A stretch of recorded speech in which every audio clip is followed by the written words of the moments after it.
Welcome to Crown Church Orlando, where we're transforming followers into leaders. We're thankful you've tuned into the broadcast. We pray the message you hear today takes you one step closer into your purpose in accomplishing your destiny. And now, let's go to the message.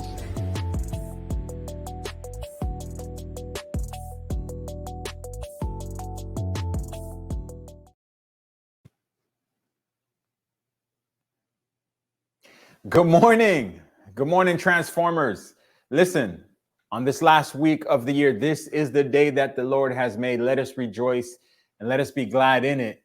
If you are hearing my voice, if you are watching me right now, I want you to do me a favor. Go ahead and hit the share button. I call it a digital praise. Go ahead and hit the heart. Let your family and friends know, especially as we bring this season to a culmination, as we bring this series to a culmination. There's so much to be thankful for. There's so much to be grateful for. You're still here. You made it this far.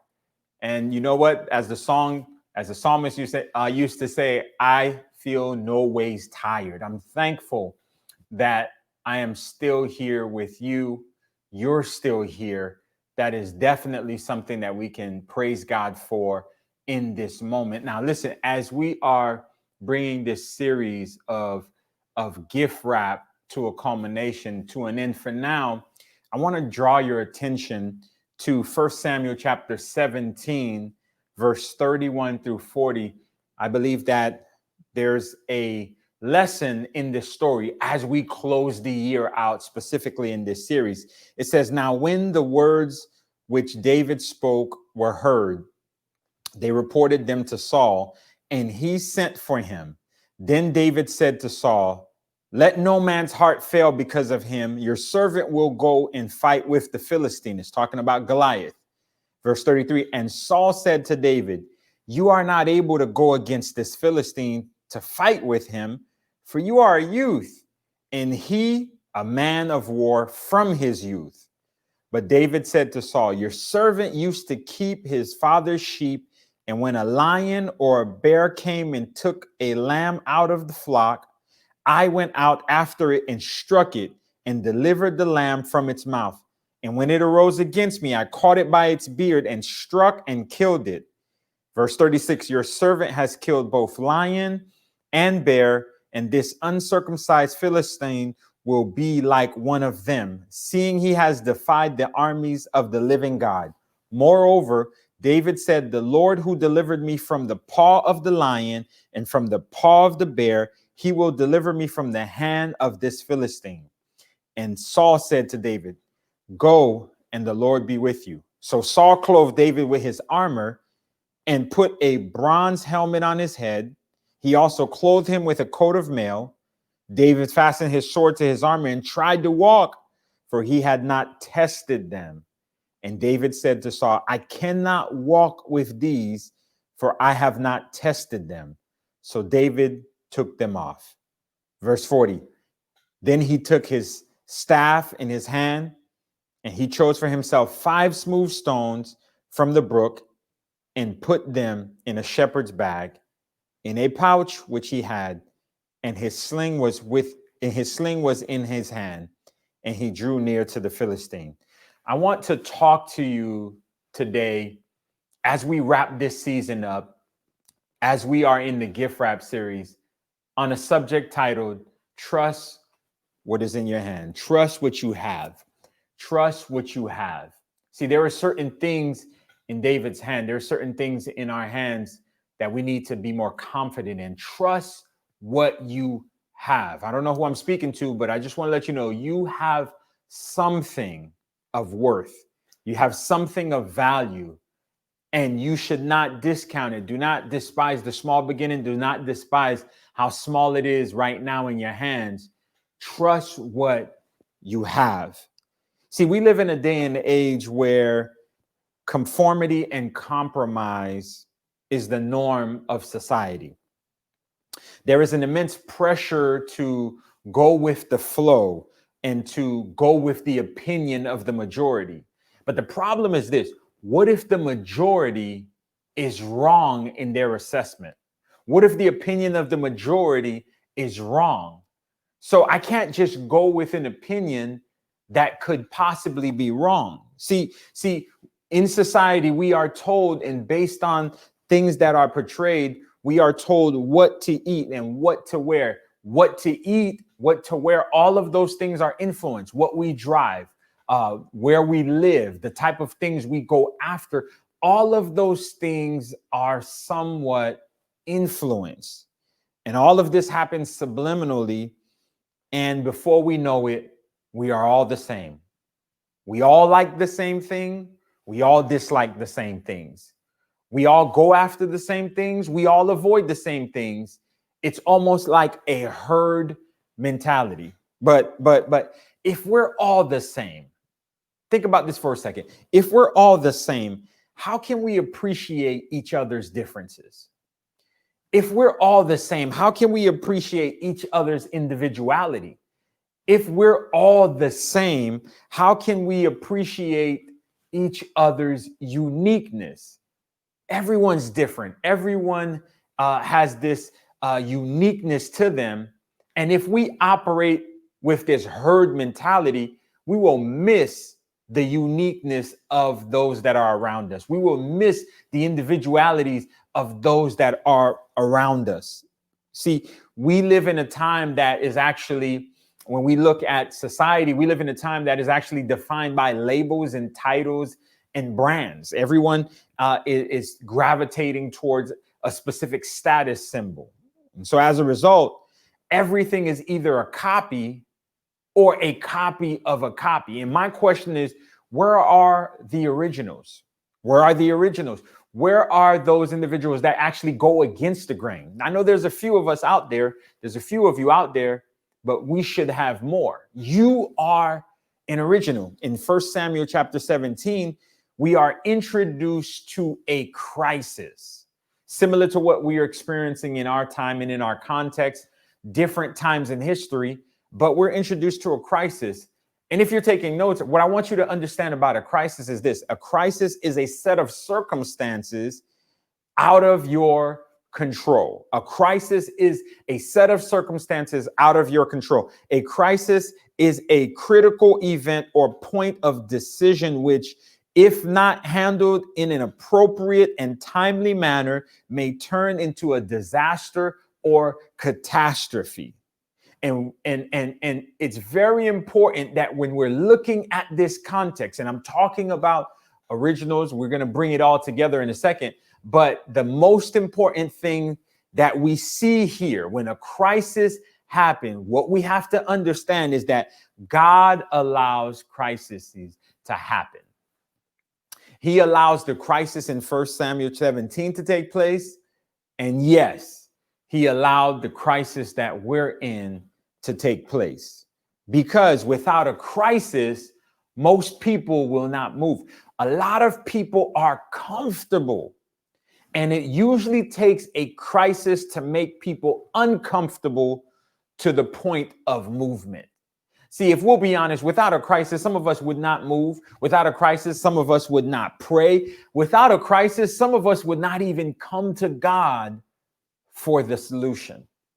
It really oftentimes it takes a crisis to drive us to the point of action, to where we're moving, we're making adjustments, because we understand in a crisis, no one is comfortable.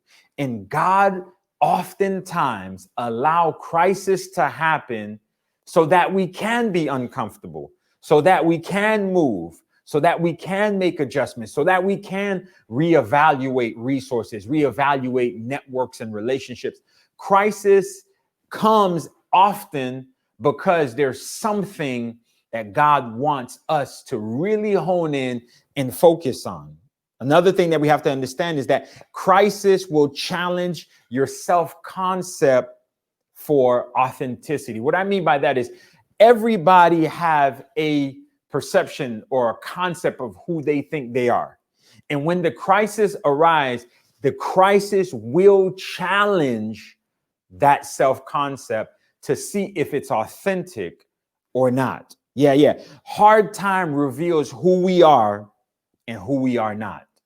What we go through in life reveals the type of person that we are. Crisis does not give you the time or the space to play games. Now, when there's a crisis arising that has taken place, we don't have time for games. We don't have time to continue to operate as someone else or continue to operate under a facade.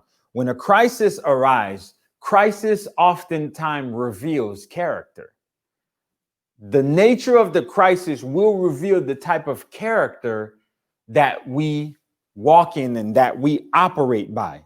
So hard time reveals what you currently are made of. And we see here in 1 Samuel 17 that we have a crisis and we have a situation, and the armies of Israel is extremely terrified of what is going on.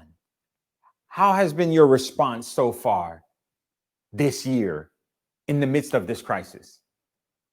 This crisis has revealed to us the areas in our lives where we may be lacking certain disciplines. This crisis has revealed certain things in our lives that we definitely have to make sure we work on.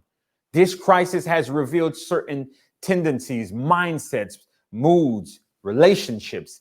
It has revealed some things to us that we have to make sure that as we cross over into a new year, we definitely focus on making sure that we are better, or that area in our life is completely shored up.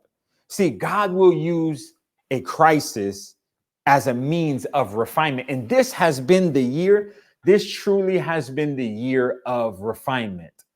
This year started off, it started off phenomenal. When we look at how we entered the year, and there are so many declarations, there are so many proclamations, there are so many goals that everyone had. This year was so significant for so many people.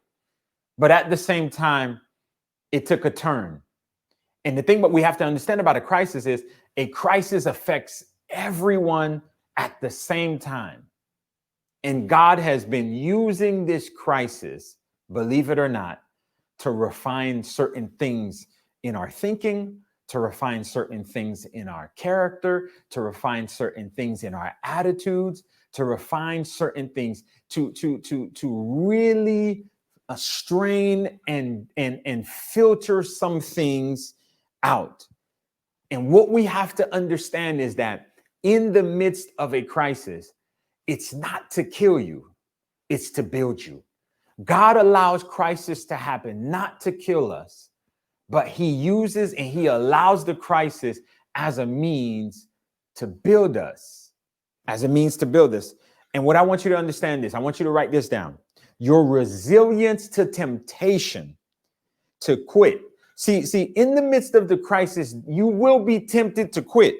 But your resistance to the temptation to quit inside of a crisis is what will build the resilience needed to be triumphant. I'm going to say that again. Your resistance inside of the crisis to the temptation to quit is what will build resilience within you, the resilience that is needed, the resilience that is necessary in order to be triumphant. So your resistance in the midst of the crisis is going to build resilience. See, because of crisis, some of us, our prayer lives have went to another level. Because of crisis, some of us, our finances, our financial literacy has went to another level. Because when you go from 100% and 20% of what was coming in is cut off, 30% is cut off, 40% is cut off, and you have to make adjustments, it forces you to be efficient. It forces you to be nimble. It forces you to be effective, all as a result of the crisis. But at the same time, even though we are in the midst of a crisis, even though we know God is faithful, even though we know God is allowing this crisis to build us and not kill us, even though we know all of that, I still have a revelation that I want to share with you. And the revelation is this: God is still God regardless. God is still God regardless of the outcome. Listen, hear me. You have to understand that. God is still God regardless of the outcome, regardless of what is happening. Because, oftentimes we take an optimistic approach, and we like, oh, it's okay. He may not come when you call him, but he's always on time. He's an on-time God. He'll come at 11:59. But the reality is, even if he doesn't come at 11:59, even if he doesn't come at 12, even if he doesn't come, God is still God regardless of the outcome. Now hear me. Listen, the company may have shut down this year. God is still God. Some people have fallen ill. God is still God. Some have recovered from their illnesses. God is still God. Some, unfortunately, did not recover. God is still God. Listen, whether on top of the mountain, everything is going well, you got a promotion, you got an increase, God is still God. Or in the valley, you were cut back, you were furloughed, you were let go, you were laid off. God is still God. That's the attitude that we have to take out of this year. Whether you have a lot of friends, God is still God. Whether you have no friends, God is still God. When things are going good, God is still God. When things are not going good and all hell is breaking loose and things are falling apart, you have to remind yourself, God is still God. He is still sovereign. In the midst of a crisis, God is still God. Hallelujah. See, God is still God, regardless of the outcome of our circumstances. And so you were created to address the crisis. You were created to address the crisis. I oftentimes say that when I talk about a gift, when I talk about what's in your hands, when I talk about the gift that is on the inside, I often say this, that God will create a problem that only you have the gift and the creativity to solve. God will hide your provision inside of a problem that only you have the gift, that only you have the creativity, that only you have the grace to solve it, because he wants it to go to you. See, God allows these crises to happen. See, as we take this entire year in, we have to understand that God allowed. I'm not saying he caused it, but he allowed it to happen, because in the midst of it, there is still a refining, there is still a pruning, there is still a purging that he's doing in our thinking, that he's doing in our hearts, that he's doing in our attitude, that he's doing in our entire being. He allowed that to happen. And so what you have to understand is that you were created to address the crisis, because there is a difference between a problem and a crisis. See, a problem may be personal, but a crisis is universal. A crisis affects everyone, and you can ignore some problems, but you cannot ignore a crisis. Even though God is sustaining us, we cannot ignore this crisis. And it is only a crisis that reveals if you are prepared. It is only in a crisis that you see if you are prepared or not.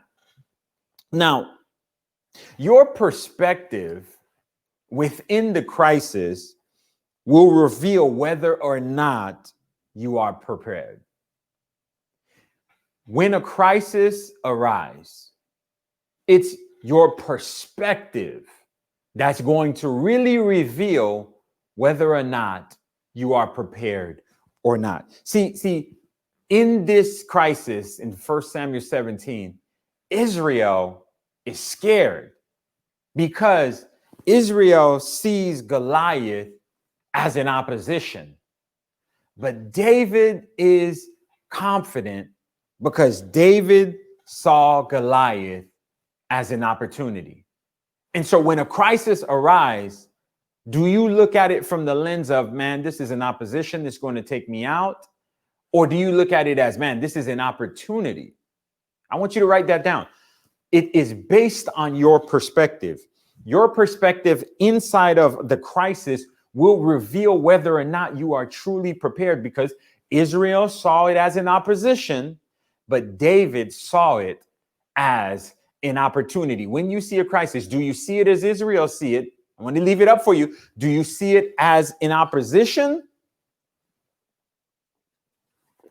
or do you see it as an opportunity? See, the problem that you are afraid of could be the very thing that God uses to usher in the promise for your life. But it is all based on your perspective. If God has reserved your provision inside of a problem, but your perspective can only see it as a problem, you'll never see the opportunity to turn it into a provision. But if you can ask God to let the scales fall from your eyes and show you and allow you to see it as he sees it, where everyone else is seeing a problem, you will see the opportunity to bring the promise to pass. See, my question to you is, what do you see? What do you see? Do you see a problem?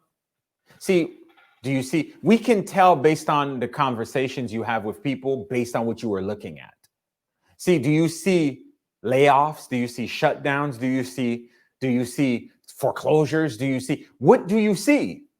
Listen, no money has left the earth. Even in the midst of crisis, the money's somewhere. The opportunity is somewhere. Even though it may not be circulating to the parts that you may interact with, it doesn't mean that it's not there. So always remind yourself that in every opposition is an opportunity. In every problem is the potential for profit if I can allow myself to see it from God's perspective. If I can see it the way God sees it. Listen, in our prayer time, we should pray that constantly. God, teach me how to see as you see. Not just the problem, but some of us need to expand that prayer. God, teach me how to see my children how you see them. Teach me how to see my family as you see them. Teach me how to see people as you see them. Don't just make that prayer self-centered and it's just, oh God, let me see the next opportunity. Let me see the next come up. No. Make sure you also ask God, teach me how to see in every aspect of my life the way you see. See, in the next season, you're going to have to change your perspective about crisis and about circumstances. See, God uses crisis to catapult people forward.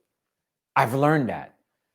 God uses crisis to catapult people forward. And as we bring this year to a close, and as we prepare to cross over, some people will cross over, but others will be catapulted over. They will be so far ahead because they allowed themselves to connect with the Holy Spirit and see opportunity where other people were complaining about opposition. And that is my prayer for you. I pray that while others are crossing over, God is catapulting you so far ahead that what people are bringing up in the latter parts of the new year, that was your reality immediately from the beginning. What people are finally seeing midway in the year, God's allowing you to see it at the beginning of the year. What takes people 2 or 3 months to do in the new year, God is allowing you to do it in 2 to 3 weeks. If you would change your perspective and see it the way God sees it, you will be a benefactor of that perspective. Now, David understood this. No Goliath, no glory. He understood no struggle, no story. And a lot of times we want to run away from our crises. We want to run away from our giants. We want to just call this year and we just want to be done with this year. But listen, this year, if we're not careful, can continue if our mindsets don't change. If our perspectives don't change, it doesn't matter what happens on the clock. It doesn't matter what happens on the calendar. if our perspectives don't change, we will bring a pandemic, we will bring a crisis into a new season. See, seasons change not by the calendar, not by the clock. Seasons change by revelation. If you get a revelation, you can operate in a new season when people are still stuck in an old season. Listen. I want somebody to put that in the comments. Seasons don't change by way of the clock or calendar.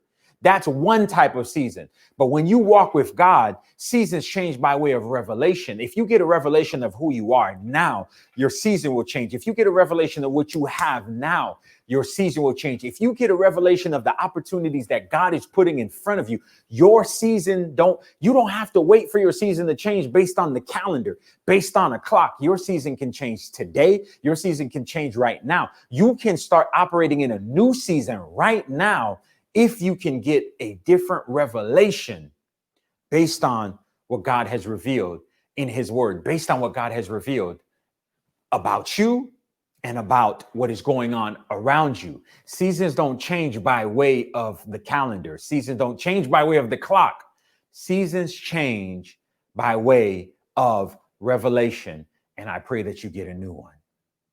Now, you exist. Now, many are so busy. What I've learned is many are so busy cursing their crisis that they can't even see that is the very vehicle that God is using to carry them to the next level of growth in development. Write this down. It won't be up for you, but I want you to hear me. Don't curse your crisis. Do not curse your crisis. Do not curse the season that you're in, because within this season, God has you, and God could be using this season, this crisis, to carry you to the next level. See, you exist for a purpose, and that purpose is usually attached to a problem. Yeah. There is something that needs to be addressed that justifies your birth. You were born to solve a problem. You were born to initiate something. You were born to deposit your gift in the earth. See, David's moment finally came because of the crisis that was Goliath, because of the opposition that was Goliath. And he did not retreat. He got a revelation and he charged forward with boldness. If you're wondering, what's the next game plan? What's next, Pastor? I would say keep moving forward. Keep moving forward. I know you took some L's this year. I know you took some losses. I know there was a lot of disappointments. Paul says, one thing that I do, I forget that which is behind and I press forward. I press towards the mark of the high calling. And I want to encourage you to keep going. I know you're hurting, but keep going. I know you're bleeding. I know some of us may be suffering, but keep growing. Weeping may endure for a night, but joy comes in the morning. And I'm here to tell you, the morning is soon to come and joy will soon to be obtained. See, there is something that needs to be addressed. Now, when your moment comes, how will you respond? That is my question. When your moment comes, how will you respond? So as I'm closing, what I want to do is I want to give you 5 points, 5 keys on how to respond in a crisis. How to respond in a crisis. Number 1, respond by rehearsing the small victories. Yeah, rehearse the small victories. The reason for that is winning builds confidence. Experience builds confidence. And you have to pull. I know it may be difficult, but I want you to think for a moment with these few days that you have in this year. I want you to go back for a moment and think about all of the victories, regardless of how small they were. I want you to gather them and begin to rehearse them and begin to give God praise for them. God, thank you. Listen, for the fact that you're hearing me, you're hearing me and you're seeing me. That's a victory. Give God praise for that. Listen, give God praise for the small victories. God, I thank you that I'm still here. God, I thank you that I'm still in my right mind. God, I thank you. Start rehearsing the small victories. The reason for it is this. The Bible talks about putting on a garment of praise and taking off heaviness. And the spirit of heaviness would want to weigh you down and would want for you to rehearse the defeats, would want you to rehearse the losses. But I want you to focus on the victories, rehearse and praise God for the good. Even if it was 2 months worth of good in this entire year, thank God for the good, rehearse God for the good. God, I thank you for the goodness. God, I thank you, oh God, for allowing this year, oh God, you still kept me, oh God. God, I thank you that our life is a Romans 8:28, God. You're working it together for our good because we love you, because we understand we're called to your purpose. We understand that we're called, oh God. We love you. Thank you for the small victories, oh God. Thank you for the ability to lift my hands. Thank you for the ability to walk. Thank you for the ability to process, to think, to breathe on my own. Thank you for the small victories. Thank you. That's what David did. He rehearsed the small victories. I got the lion. I got the bear. God's going to be with me with this one. God was with me when I didn't have anything. God was with me when I had something. The moral of it, the takeaway, God is with, regardless of what I have, God is with me. Rehearse the small. In the midst of a crisis, find a way to rehearse the small victories. As we're closing this year out, don't forget to thank God every month that you were able to make it through. His grace and his mercy kept you. That's a victory. And you should not allow that to pass without giving him praise, without thanking him for it. Number two, this one's very important. If you're going to do this, how to respond in a crisis. Number two, separate yourself from scared people. Separate yourself from scared people. Yeah. Scared people tend to be sarcastic people. And the thing about it is, scared people are contagious. Listen, negative speech. The Bible says evil communication corrupt good morals. Negative speech. People constantly rehearsing a bleak, a dire outcome. It's going to eventually affect our mindset. You got to stay away from scared people. I don't mean you cut them off, but you have to guard your heart. You have to truly guard your heart, especially as we have an outlook of a brighter tomorrow, of a new season. You don't want people contaminating your perspective because their perspective is already contaminated. You have to make sure that you truly guard that space. Listen. It is better to fail trying to do something than succeed at doing nothing. It is better to fail trying to do something. It is better to fail trying to move forward than succeed at doing nothing. Because in the midst of a crisis, you can't afford not to do anything. You can't afford not to do anything. So you have to make sure that you guard your space. Number three, what to do, how to respond. Number three, do not trust what you cannot test. Do not trust what you cannot test. See, David separated himself from the negative speech of his brothers. He rehearsed the small victories, but at the same time, when Saul began to put things on him, and he probably meant well, he said, I have not tested these. And in a crisis, you don't want to put your confidence in things that are not tested. You want to make sure you anchor your confidence in something and in someone that is reliable.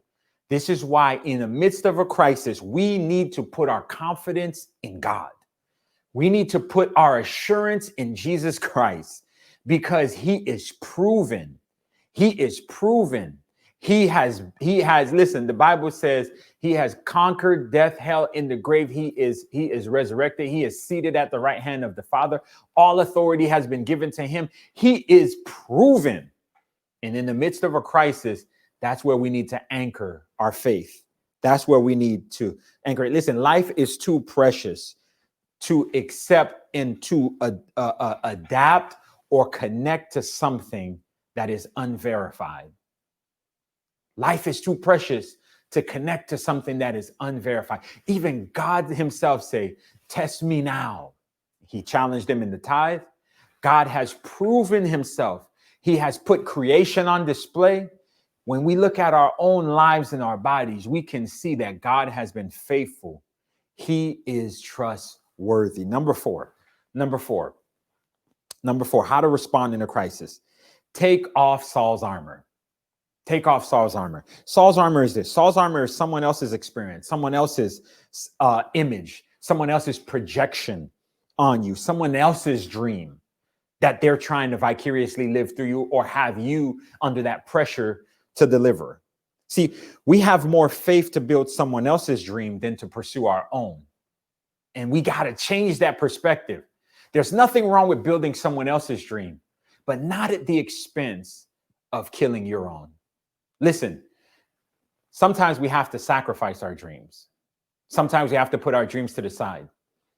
But at some point, we need to pick our dreams back up and begin to relive them. See, we have more faith in someone else's dream than we have in our own. And that has to change.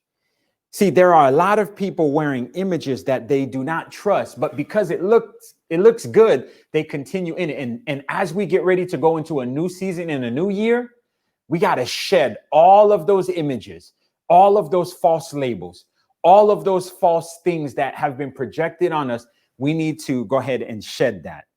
See, in a society full of compromise, it takes courage to be an original. And I believe you're an original. But you have to believe that. And once you believe that, see, copies are common, originals are rare, and they will begin to look for the originals. Number five, trust what is in your hands.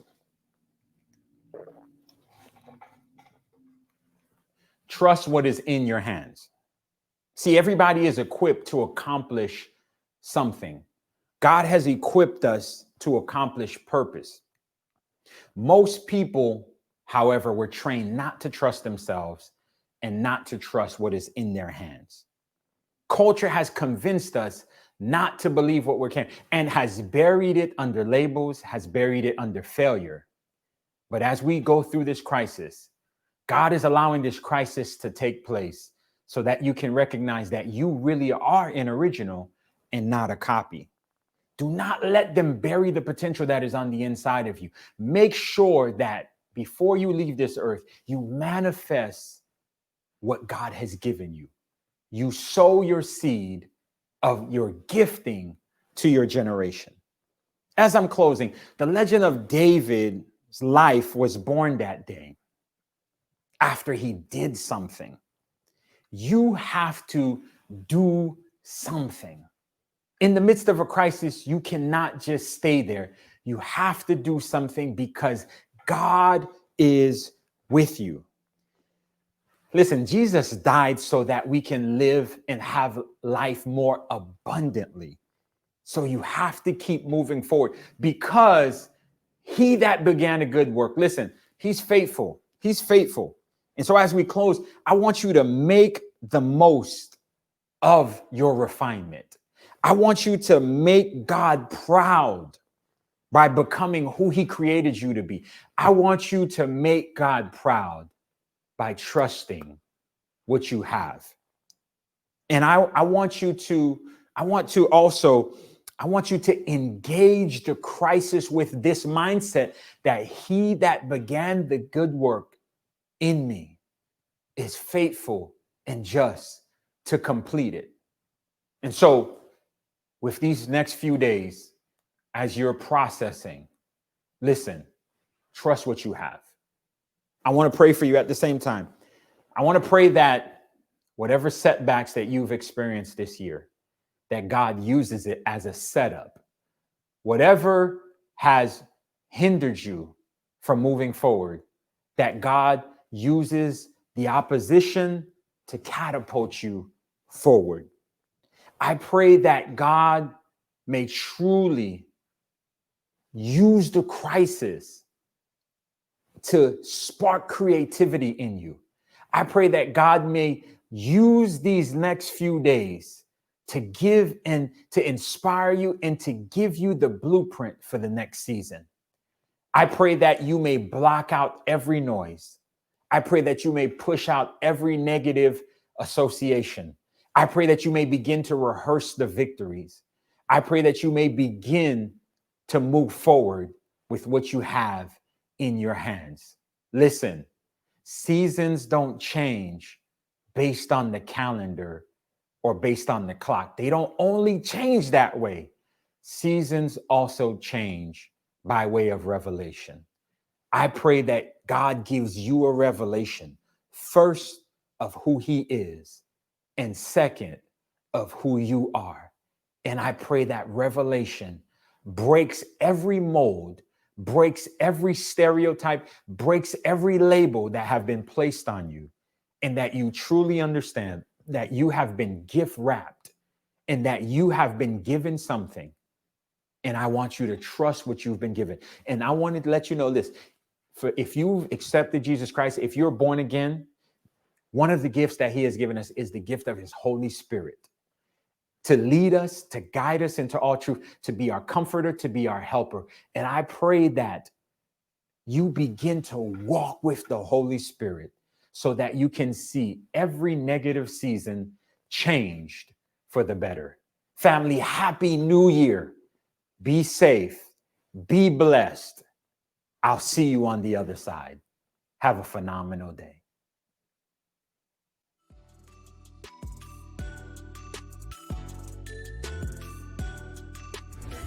Thank you so much for tuning into this broadcast.